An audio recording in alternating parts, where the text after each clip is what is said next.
Assalamualaikum warahmatullahi wabarakatuh. Kami dari kelompok BAB Pertemuan 8 akan mempresentasikan hasil diskusi kami tentang TMN atau Telecommunication Management Network. Saya Putri Syahdatul Fadila. Sistem telekomunikasi dan kerangka bisnis fokus pada konsep dasar industri telekomunikasi dan informasi melalui aspek komunikasi data, layanan seluler, model bisnis, dan portofolio dengan pendekatan operasi yang komprehensif. Ada 3 macam sisi. Yang pertama sisi teknologi, yang kedua ada sisi operasi, dan yang ketiga sisi bisnis.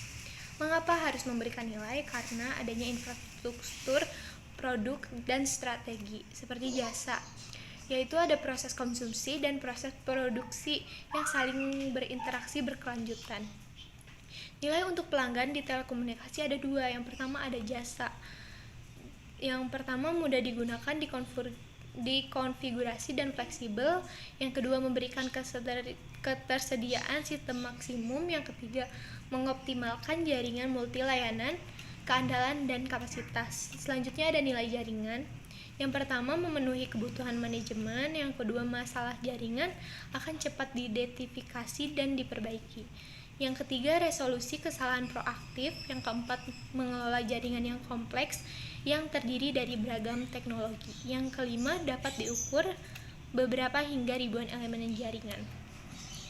Struktur NGOSS atau Forum Harkita TM. NGOSS sendiri artinya New Generation Operating Support System, adalah forum telemanajemen atau TM Forum sebagai kerangka solusi bisnis untuk menciptakan generasi OSS atau BSS, perangkat lunak dan sistem. Program NGOSS ini memberikan kerangka kerja untuk memproduksi generasi OSS atau BSS solusi baru dan repositori dokumentasi, model, dan pedoman untuk mendukung perkembangan ini. Tujuan dari NGOSS adalah untuk memfasilitasi perkembangan yang pesat secara fleksibel, biaya pemilikan yang rendah, OSS atau BSS solusi untuk memenuhi kebutuhan bisnis saat ini karena biayanya standar, kompetitif, dan berkembang pesat di lingkungan telekomunikasi. Saya Desi Salsabila dengan nomor NIM 14011-94358. Apa itu manajemen jaringan di lingkungan TMN? Yang pertama itu ada arsitektur TMN. Yang pertama ada arsitektur fungsional, yaitu yang menggambarkan sejumlah fungsi manajemen yang mendefinisikan bagaimana fungsi-fungsi tersebut dapat diimplementasikan ke dalam peralatan fisik. Yang kedua ada arsitektur informasi, yaitu menggambarkan konsep yang telah diadopsi dari manajemen OSI tersebut. Yang ketiga ada logical layer arsitektur atau LLA, yaitu mencakup salah satu ide terbaik dari TMN tersebut, kayak sebuah model yang menunjukkan bagaimana manajemen dapat terstruktur sesuai dengan tanggung jawab yang berbeda. Selanjutnya ada konsep model dari TMN. TMN itu secara konseptual merupakan jaringan yang terpisah, dan penghubung antara TMN dan jaringan lainnya itu adalah saklar pertukaran dan transmisi. Terus ada OS atau sistem informasi melakukan sebagian besar fungsi manajemen, dan mereka itu terhubung ke TMN melalui jaringan komunikasi. Yang terakhir ada data DCN, yaitu digunakan untuk bertukar informasi manajemen antar OS. Selanjutnya ada jalur pengiriman data informasi pada TMN. Yang pertama itu dari data komunikasi network yang kuning. Dia itu mengumpulkan semua informasi dari transmisi sistem yang nantinya akan dikelola lagi yang mana yang boleh lewat atau yang tidak boleh. Dia itu juga membantu proses pada exchange. Terus transmisi sistem itu dia itu jalur informasinya. Terus yang terakhir ada exchange-nya, itu tugasnya untuk menentukan rute informasi yang akan dikirim menggunakan rute yang mana. Hai, nama saya Megani Rami Salsabila. NIM saya 14011942400. Jadi kali ini saya akan menjelaskan tentang TMN atau Telecommunication Management Network. Lanjut layer tersebut. Yang pertama, network elemen layer didefinisikan adalah antar muka untuk elemen jaringan instantiating fungsi untuk instrumentasi perangkat. Idealnya mencakup semua area VCAPS atau 5 area fungsi manajemen.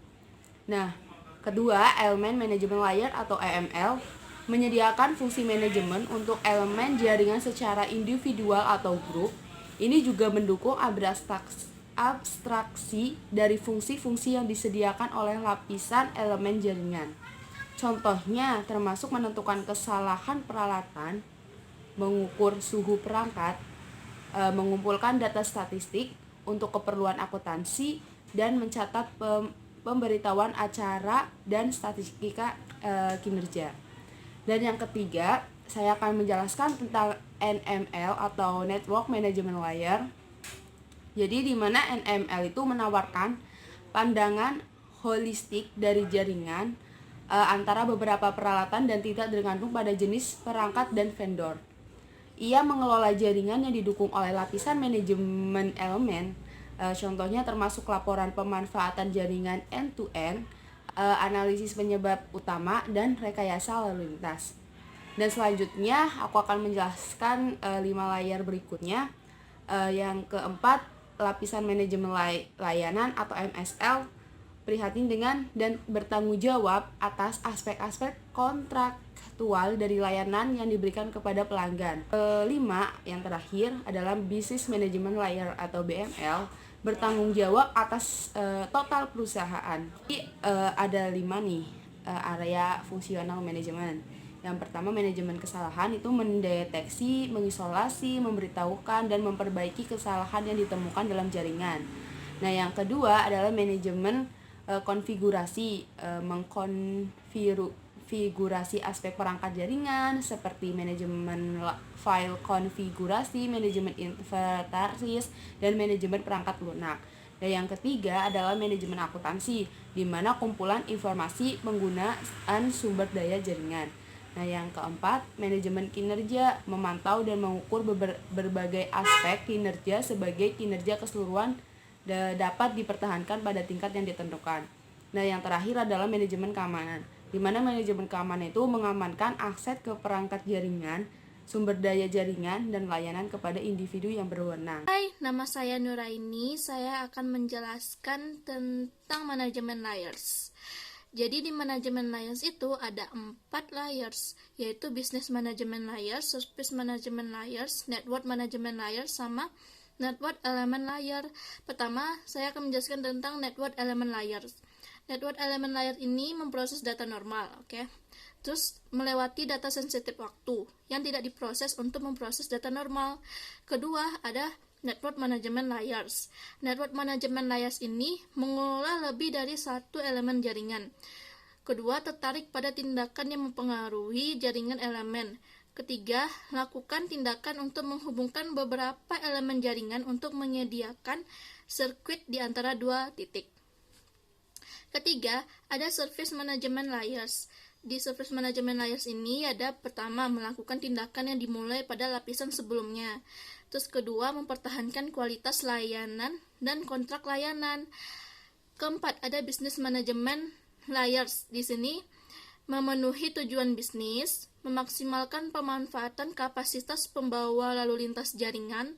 Terus ketiga, memenuhi target kinerja. Keempat, meminimalkan biaya menjalankan jaringan. Kalau di manajemen function area, di situ kan ada file management, configuration management, accounting management, performance management, sama security management. Itu tuh disingkat jadi FCAPS. Jadi di FCAPS ini file management itu gunanya pengawasan alarm, lokalisasi kesalahan, koreksi kesalahan, pengujian, administrasi masalah, jaminan kualitas, ketersediaan dan kelangsungan hidup. Terus ada di manajemen konfigurasi yaitu perencanaan dan rekayasa jaringan, instalasi, perencanaan layanan dan negosiasi. Terus ada provisi, status dan kontrol. Kalau manajemen akuntansi, di situ ada tarif atau harga, pengukuran dan penggunaan, koleksi dan keuangan, kontrol perusahaan. Terus kalau di manajemen kinerja, yaitu ada jaminan kualitas kinerja, pemantauan kinerja, terus kontrol manajemen kinerja. sama analisis kinerja. Terus ada manajemen keamanan, tuh pencegahan, deteksi, penahanan, dan pemulihan. Terus ada administrasi keamanan. Figur atau TMN FCAP struktur. Jadi di manajemen layersnya itu manajemen layersnya yang horizontal, ya kan? Yang business management, service management, network management, sama elemen management. Terus di vertikalnya ada manajemen function area, FCAPS, Foul, configuration, accounting, performance, security. Sekian penjelasan saya tentang manajemen layers. Terima kasih telah melihat video YouTube kami tentang sesi ke-8 portofolio dan telco business model. Wassalamualaikum warahmatullahi wabarakatuh.